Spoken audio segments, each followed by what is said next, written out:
এদিকে জ্বালানি সংকট মোকাবিলায় স্পট মার্কেট থেকে আরও 2 কার্গো এলএনজি কেনার সিদ্ধান্ত নিয়েছে সরকার। ক্রয় সংক্রান্ত মন্ত্রিসভা কমিটির বৈঠকে অনুমোদন দেওয়া হয়েছে। এই মুহূর্তে সচিবালয়ে আছেন সহকর্মী মুরসালিন হক জুনায়েদ। সরাসরি যাচ্ছি তার কাছে। মুরসালিন,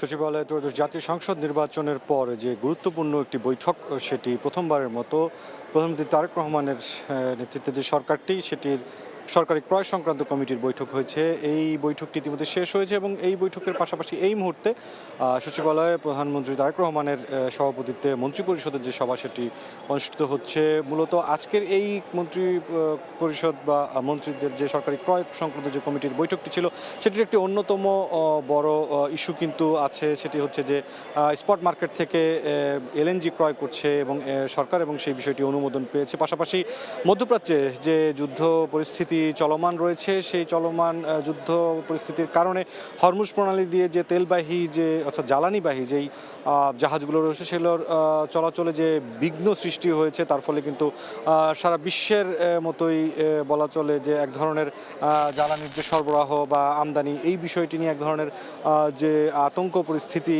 বিরাজ করছে।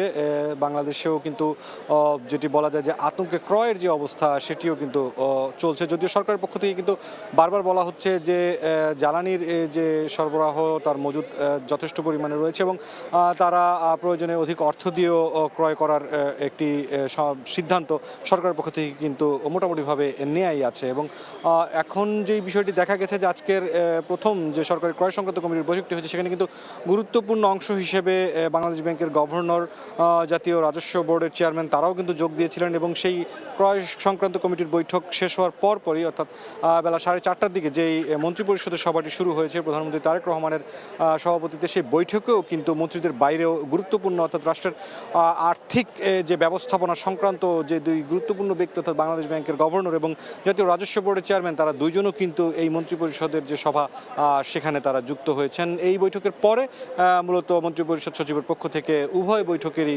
বিস্তারিত জানিয়ে দেওয়া হবে। এই ছিল সচিবালয় থেকে সবশেষ পরিস্থিতি। সরাসরি যুক্ত ছিলাম সচিবালয়ে।